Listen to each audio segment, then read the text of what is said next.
ভাইরা আমার, কোন পীর যদি এমন কথা বলেন যেটা কোরআন হাদিসে করার কথা বলা হয়েছে, তাহলে তো এটা অবশ্যই করবেন। সেটা পীরের বললেও করবেন, না বললেও করবেন, কারণ কোরআন হাদিসে আছে।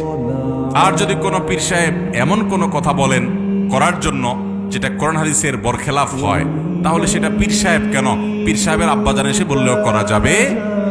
কারণ লা তাআতা লি মাখলুকিন ফি মাসিয়াতিল খালিক, আল্লাহর অবাধ্য হয়ে আল্লাহর নাফরমানি করে পৃথিবীতে কারোর কথা মানা যাবে? অতএব এই বিষয়টা আমাদের মাথায় রাখতে হবে। আমরা অনেকে মনে করি যে পীর সাহেব যা বলুক কোনো কথা না, সেটা করতে হবে। ফার্সিতে একটা কবিতা আছে, বামায় সাজ্জা দারাঙ্গি কোন গারাত পীরে মাগা গোয়াত কে সালেক বে খবর নবুয়াত জিরা হো রুসমে মনজিলহা।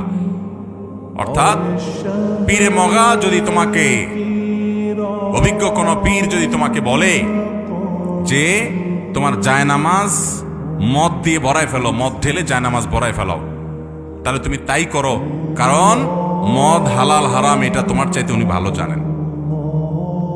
ভাইরা আমার, আল্লাহ তাআলা মদকে হালাল করেছেন না হারাম করেছেন? অতএব পীর সাহেব যদি দুনিয়ার সবাই একসাথ হয়ে যান, আলেম সাহেব, শেখ সাহেব যদি সবাই একসাথ হয়ে ওই মদ আপনাকে গায়ে মাখাইতে বলে, আপনাকে জায়নামাজে মাখাইতে বলে, আপনাকে পান করতে বলে, ওটাকে স্বাভাবিক করে, তাহলে সেটা আপনি গ্রহণ করতে পারেন? আল্লাহ তাআলা আমাদেরকে বোঝার তৌফিক দান করুন। আমরা আল্লাহর অবাধ্য হয়ে পৃথিবীর কোনো মানুষের বাধ্যগত হতে পারি? আমার দল, আমি দল করি, আমার দলের নির্দেশ কিন্তু আল্লাহর নির্দেশের বরখেলাফ।